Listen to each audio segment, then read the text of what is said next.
My name is Rachel Hartman. I'm 34 years old, and I spent Christmas Eve lying on a gurney at Honor Health Scottsdale Shea Medical Center, staring at a ceiling I hoped I wouldn't die under. The pain in my abdomen wasn't just sharp, it was personal, like my body had declared war on me. My twins, Caleb and Chloe, were tucked into the corner of the room on a hospital blanket, clutching their bunny and tiger stuffed animals. A kind nurse named Tasha had set them up with graham crackers and a tiny toy ambulance from a nurse's drawer. They didn't cry, even though I wanted to. And then the video call came through. My mother's voice cut through the weak hospital lighting like a slap. "Rachel, don't you dare ask us to cancel our plans again," she snapped, her tone crisp with irritation. "We've had these Elton John tickets for months." She wasn't joking. I wish she had been. My hand trembled around the phone. I could feel the bile rising, not from pain, but from disbelief. It's emergency surgery, internal bleeding. I need someone to stay with the kids." My dad leaned into the frame, arms crossed, face hard. "Rachel, we're retired. We've given up so much already. You've got to stop being a burden. You're a grown woman with 2 kids. Figure it out." The line went dead. That moment was the funeral for something that had already been dying. My illusion that blood guarantees loyalty. Before I can continue my story, take a moment to like the video and subscribe, but only if you genuinely enjoy what I do here. Also, tell me where you're watching from and what time it is there. I love seeing how far these stories travel. Now, dim the lights, maybe turn on a fan for that soft background hum, and let's ease into tonight's journey together. Growing up, the Hartman family looked perfect. Holiday cards with matching sweaters, Facebook albums from Bali, my mom's over-curated garden photos. But perfection was a stage play, and I'd always been the understudy to my younger sister, Brooke. She got praise, I got lectures. She got opportunities, I got guilt. Even after James, my husband, died in a wreck 6 months ago, I kept showing up. I still sent my parents $2,500 a month to cover their mortgage shortfall, even as I scraped by on freelance gigs, even as I started skipping meals to stretch the grocery budget. I thought family meant sacrifice. But there in that room, watching my kids color with broken crayons as I bled inside, something cracked. Tasha returned with gentle hands and sad eyes. "You need to rest, honey. We're prepping the OR." I nodded numbly. Can you call someone named Isabel Cortez? You said she might help." She smiled. "Already did. She's on her way." And for the first time in months, I felt something flicker in my chest. Not hope, not yet, but the faintest spark of something just as dangerous: clarity. I don't remember being wheeled into the operating room. Everything blurred together. The soft hum of machines, the cold sting of antiseptic, a nurse named Jillian telling me to count backward from 10. But I remember what I did right before that. "Can you hand me my phone again?" I asked Tasha. My fingers were shaking, but my voice was calm, eerily calm. That scary kind of calm where you're either about to have a breakdown or set your whole life on fire. I was ready for both. I opened my banking app and canceled the recurring $2,500 auto transfer to my parents' account. Then I sent 2 texts. The first, "Effective immediately, I will no longer provide financial support. My children and I deserve better than being your afterthoughts. Do not contact me." The second went to Brooke. "Emergency surgery. Alone with the twins. thought you should know." Then I slid the phone away and closed my eyes. When I woke up, there was an oxygen mask on my face, an IV in my arm, and a sense of emptiness in my bones. Not just from blood loss, from truth. The surgery had gone well, relatively speaking, but the surgeon said if I'd waited a few more hours, things might have ended very differently.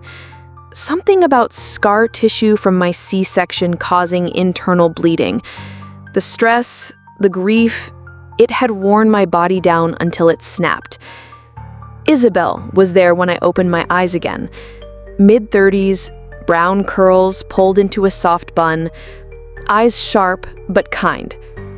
She was reading Goodnight Moon to Chloe while Caleb dozed off beside her.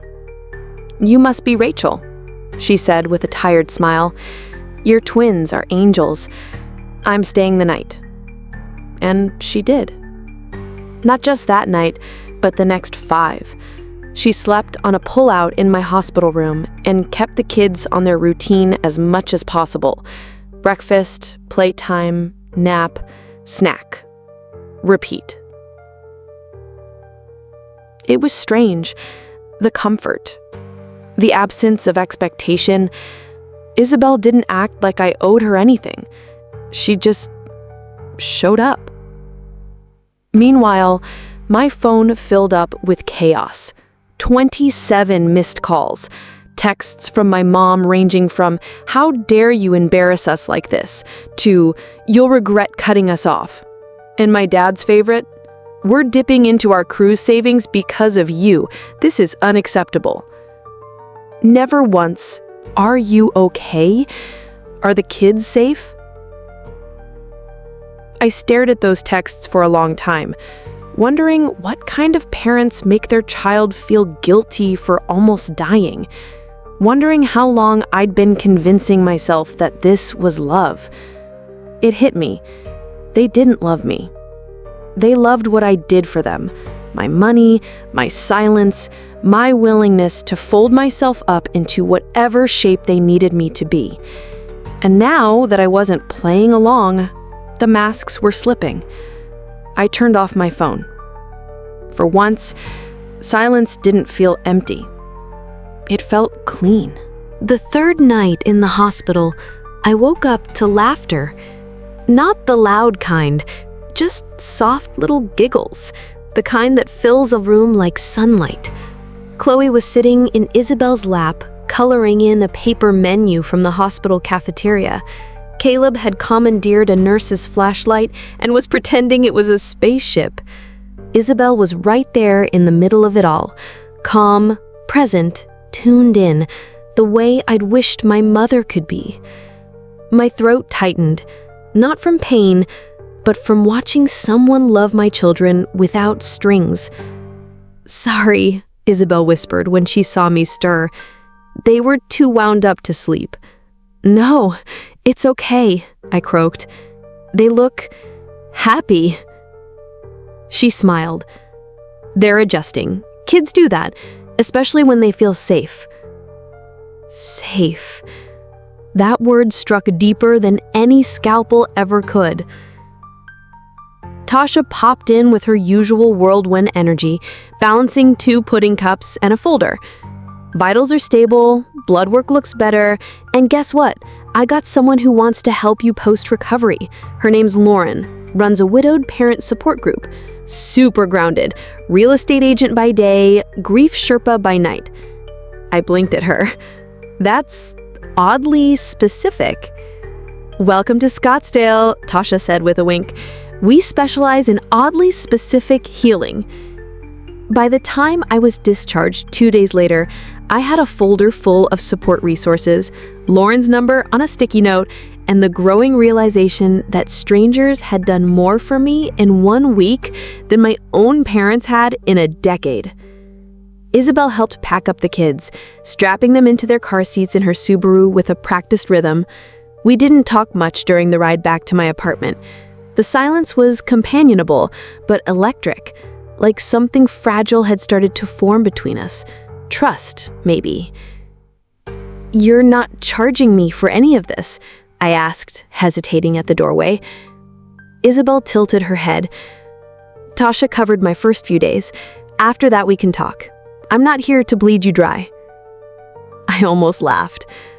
"That makes one of you." The apartment was a mess. Dishes in the sink, toys everywhere, a stack of unopened mail on the kitchen counter. But it was mine. And more importantly, it was the kids. Their drawings taped to the fridge, their little socks scattered like confetti across the floor. Home wasn't perfect, but it was real. That night, once the twins were asleep, I sat on the couch with a warm cup of peppermint tea that Isabel had made. We didn't speak for a long time. Then I said, "I've never had anyone help like this." She didn't blink. Everyone needs a reset button. Sometimes it comes dressed as a person. I stared at her, the soft glow from the hallway nightlight catching on her necklace, a tiny silver feather. Maybe she was right. Maybe this was my reset. The first time I'd turned my phone back on, I braced myself. And sure enough, it buzzed itself into a seizure. 73 unread messages, most from my parents, a few from Brooke, one from a number I didn't recognize, but later realized was my mom using a burner phone. Yes, really. The tone of their messages followed a familiar arc: confusion, then guilt-tripping, then full-blown rage. From my dad, "You can't just cut us off. We planned a Napa trip next month. That deposit is non-refundable." From my mom, "We gave up everything to support you. How dare you humiliate us like this? You're acting hysterical again." Again. That word stuck like glass in my chest. Like the time they called me dramatic after James died because I didn't want to host Easter brunch 3 weeks after the funeral. Like the time I'd tried to talk about postpartum depression and they told me to toughen up. I closed my eyes and took a breath. Then I opened a blank email and started typing. Not because I owed them anything, but because I needed to hear myself say the truth. "You refused to watch your only grandchildren while I underwent emergency surgery. You called me a burden when I was bleeding and alone. I have spent 3 years funding your lifestyle while raising twins without a partner. This is not punishment, it's clarity. From this point forward, I choose peace. Don't mistake that for cruelty." I didn't hit send. Not yet. Instead, I texted Brooke. "Did they tell you what actually happened?" She replied within seconds. "They said you were exaggerating a minor procedure and that you lashed out because they couldn't cancel a concert." I stared at that for a long time. Then I replied with a photo of the hospital wristband and the discharge summary that read, "Surgical intervention for internal hemorrhaging. High risk. Observation required." Brooke didn't reply right away, but an hour later she sent this. "I had no idea. I'm so sorry. If I'd known, I would have come." It wasn't an apology for the past, but it was something. That night, I sent the email, the one that laid it all bare. I BCC'd myself just to feel it land in my own inbox. And then I blocked them. Not in anger, not in retaliation, but in protection. For Caleb, for Chloe. For the version of myself that had finally realized that love with conditions isn't love at all. It's a contract you never signed, drafted by people who profit from your silence. I curled up on the couch with my tea, Isabel already asleep in the guest room, the twins breathing quietly from the nursery. I wasn't healed yet, but for the first time in a long time, I was safe. It was the email to the extended family that finally did it. Not mine, theirs. My father CC'd nearly 24 relatives, cousins, great aunts, people I hadn't seen since my wedding, and wrote what could only be described as a polished hit piece, carefully constructed to make me look unhinged. Rachel is going through a difficult emotional time, it began, as if I'd lost my mind instead of my blood supply. She's cut us off financially with no warning, he continued. We fear she's lashing out and isolating the children from their only living grandparents. No mention of the surgery, no mention of the twins being alone on Christmas Eve, just a narrative. Rachel the unstable, Rachel the dramatic, Rachel the thankless daughter. I was shaking by the time I finished reading it. Isabel found me pacing the living room in the dark, the only light coming from the hallway lamp. She sat on the armrest of the couch and waited. I handed her my phone. She read it once, then again, then said, "Do they not know you have the receipts?" I nodded. "They're gambling on the fact that I won't fight back." Isabel tilted her head. "Are they right?" I sat down, pulled up the photos. The hospital bracelet, the surgeon's discharge note, a copy of my bank statements showing 3 years of monthly $2,500 transfers, an old screenshot from a year ago where my mom texted, "Make sure the payment goes through before the 3rd. We booked the cruise." And then I saw it, a group text notification. Cousin Zach, "Uncle Doug, didn't you buy a boat in June? And Aunt Patricia was showing off that tennis bracelet at Thanksgiving, but now you're financially ruined? This doesn't make sense." 3 minutes later, another cousin chimed in, then another, and another. The whole email thread was collapsing in real time. By the next morning, I had 10 private messages in my inbox. Some were cautiously worded, "Can you tell us your side?" Others were outright furious on my behalf. Even Aunt Liz, my dad's always neutral sister, sent me a voicemail. "I'm so sorry, we had no idea. If there's anything you need, anything at all, I'm here." It didn't erase the years of neglect, it didn't fix anything, really, but it validated the decision I'd made. Later that week, Isabel helped me draft a simple reply. I didn't need to defend myself, I just needed to state facts. I recently underwent emergency surgery. My parents refused to care for my children because they had concert plans. I have chosen to focus on my recovery and raising my twins without additional stress. I wish them well. No dramatics, no takedowns. Just the truth. And sometimes truth speaks loudest when you don't raise your voice. I hit send, and then I did something radical.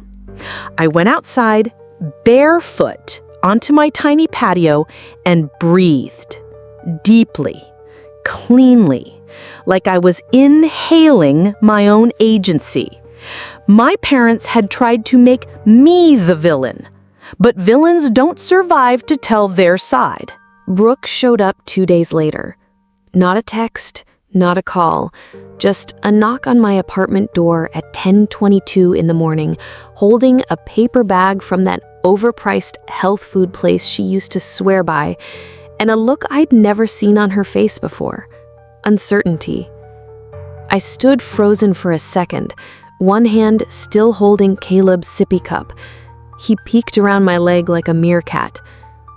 "Hey," she said softly, "I brought lentil soup and some of those muffins you liked before you had taste." I almost laughed, but the muscles around my jaw were too tired to play along.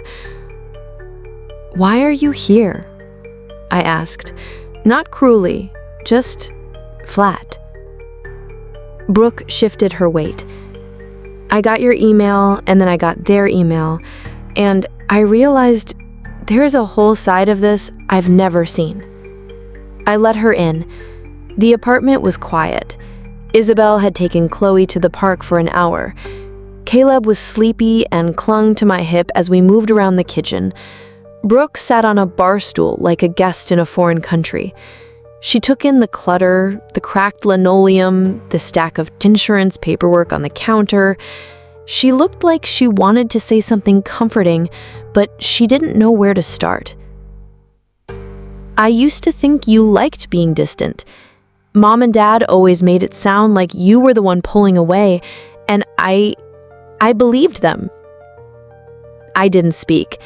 I was afraid if I did, the dam of 20 years would break loose. Brooke kept going. "But then I sent you that picture of the hospital band, the discharge summary. And I thought, wait, Rachel could have died and I didn't even know?" She looked up, eyes glassy. That scared me. That landed. Because I knew Brooke. I knew how tightly she clung to her own narrative. The good daughter, the peacemaker, the successful one with a husband and a patio herb garden and biannual vacations to Vancouver. For her to admit she'd been wrong, that was seismic. "You were the golden child," I said quietly. "They never let you see what they did to me, the way they guilted me into funding their entire lifestyle, the way they called me hysterical when I cried. I've been sending the money while eating cereal for dinner." She blinked. "I didn't know." "I know." A long silence stretched between us, but it wasn't awkward. It was honest. "I want to make it up to you, not just words. I mean, I can't undo anything, but if you need help with the kids, errands, anything, I'm here. You're not the one who has to undo things, but if you mean it, yeah, I could use help." That afternoon, she did the dishes, cleaned the counters, played blocks with Caleb. It wasn't dramatic, it wasn't magical, but it was real. And for the first time in our adult lives, my sister and I started building something together, on our own terms. The days after Brooke's visit stretched into a rhythm I hadn't known I was capable of creating. Not survival, living. Clumsy, imperfect, deeply human living. Mornings began with Chloe climbing into my bed, whispering, "Mama, sun's up," and Caleb knocking over a laundry basket like it owed him money. Isabel arrived at 9 sharp, 3 days a week, her thermos of herbal tea always steaming, her voice always calm. I started working again, slowly. Just 1 client at first, then 2. Website design. Nothing fancy. Memorial pages for families who had lost someone. Inspired by the one I made for James. People shared them in Facebook groups, and more clients trickled in. Somehow, my grief had grown a side hustle. I didn't realize I was building something until Isabel pointed it out one afternoon while folding baby socks. "You've created a grief ecosystem," she said. "A place where pain doesn't have to stay stuck." I blinked at her. "Is that a compliment or a warning label?" She smiled. "Both."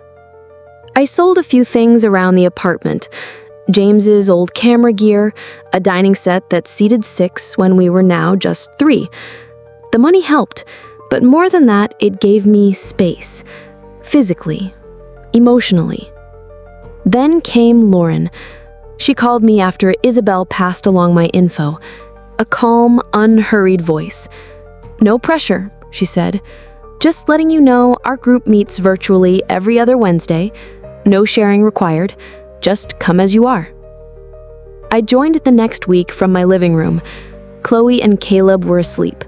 Isabel was off. Brooke had brought over dinner earlier, store-bought lasagna, but she stayed to read bedtime stories. On screen were 7 faces, all different. One dad with 3 kids under 6, a woman named Dana who lost her wife to breast cancer, and Lauren, poised, grounded, a sort of stillness to her that made you want to lean in.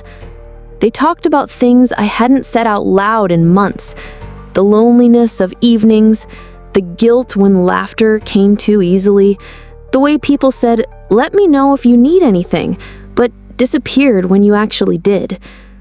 I didn't say much, but I listened, and I cried, quietly, off camera, into a tea towel that still smelled like formula and peppermint soap.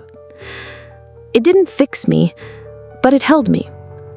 2 weeks later, Lauren helped me tour a house in Queen Creek, small, affordable, with a fenced yard and peeling paint I didn't hate.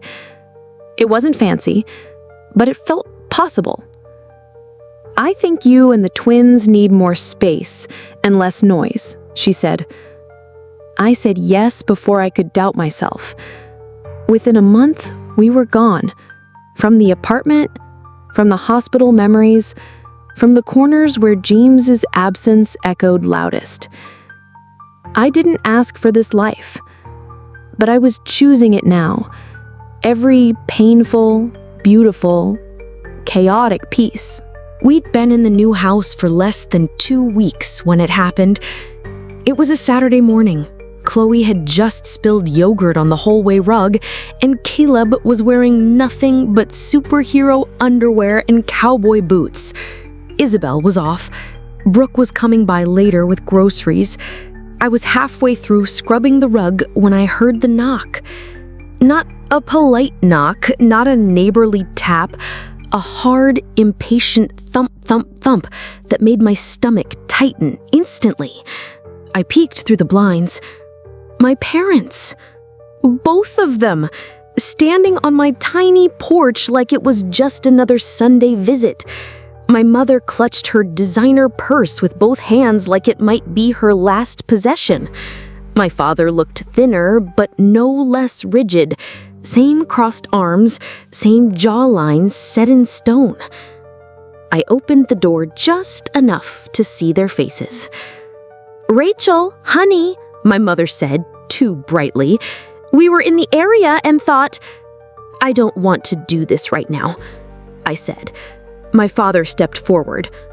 "We need to talk about the financial situation." There it was. "The mortgage. The second one. We're behind. The bank called. We're facing foreclosure." I blinked. "You took out a second mortgage on the house I've been helping pay for?" "We needed upgrades," my mother said quickly, "and we assumed you'd keep supporting us like you always have." They assumed. That was the problem. "I'm not your retirement plan," I said, voice calm but shaking underneath. "We've brought documentation," my dad said, unzipping a leather folder. "We're $138,000 behind. If you can cover the balloon payment, we can stabilize. You've got that emergency fund, and your freelance work is going well, right?" The audacity, the absolute disconnection from reality. I had emergency surgery. I almost died. You didn't even ask if the kids were safe. My mother looked wounded, or performed wounded. "We were worried. We didn't know how to reach you. You emailed the whole family to call me unstable." That shut her up. "We made a mistake," my father said, quieter now. "But we're your parents. Surely you're not going to leave us with nothing." Chloe chose that moment to peek around the corner, yogurt still clinging to her chin. Her eyes went wide seeing them. Then she backed away. "You don't even know them," I said, voice thick. "You didn't want to. And now you want to cash in on the role of grandparents without doing the work?" "We love them," my mom whispered. "No," I said. "You love what they represent. Control, leverage. But they're not leverage. They're my children. And this house, this life, you're not entitled to any part of it." My dad looked like he might explode. "We gave you everything." I said, "You gave me guilt. You gave me anxiety and debt and a script I had to unlearn. I stepped back and closed the door, locked it. Then I sat on the floor shaking while Caleb climbed into my lap and whispered, "You okay, Mama?" I nodded. "I will be." They came back the next morning, this time with reinforcements. My Aunt Margie, the one who always called herself the bridge in the family, stood on my porch holding a tray of cookies, like it could patch a decade's worth of wounds. Her voice filtered through the screen door, syrupy, overly warm. "Rachel, honey, can we chat for just a minute? Your parents are really struggling. They're not asking for much." I didn't open the door.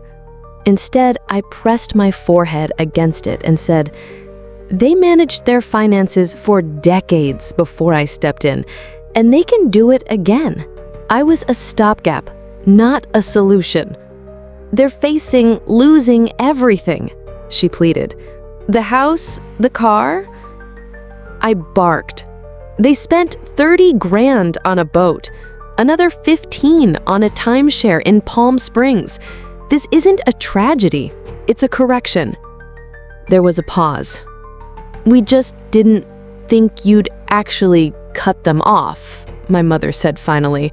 "We thought you were just upset." "Of course you did, because my boundaries have never been real to you." I walked away from the door while they were still talking, sat on the kitchen floor next to Chloe's toy oven, and tried not to cry while she cooked me imaginary pancakes. That night, the final blow landed. A text from my father. "You always said family should be there for each other. Funny how you forgot that when we needed you most." I stared at it for a long time. My thumb hovered over the reply button, then I deleted the message.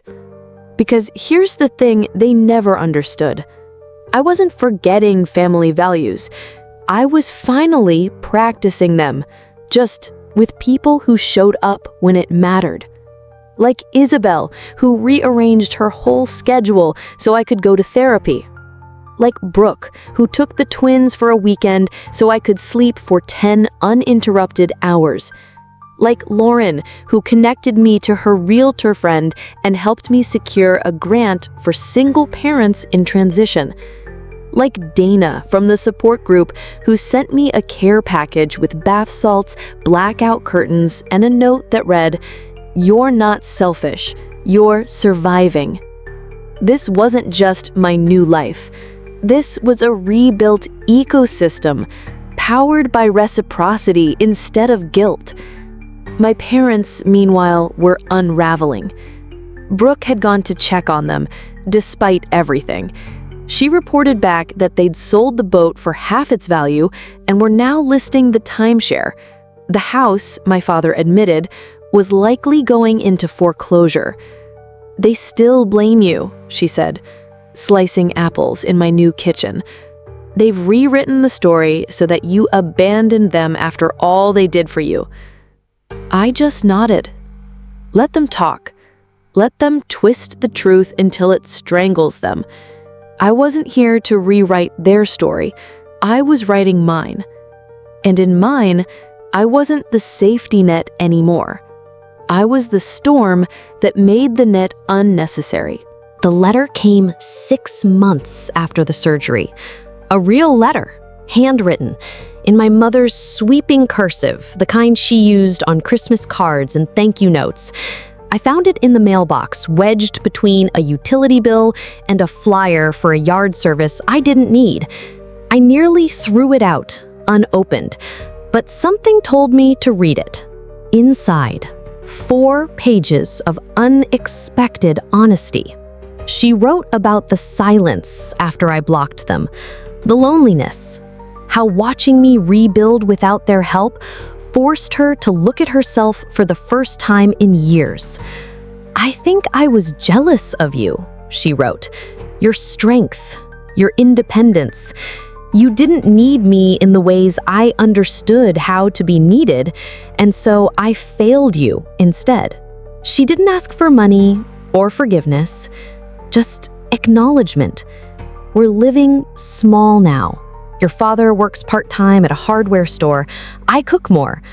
I've started reading to understand what I never gave you. I can't undo the harm, but I want you to know I finally see it." I read the letter 3 times, then tucked it into the drawer where I keep the twins' birth certificates and James's last Father's Day card, a place for important things that still carry weight.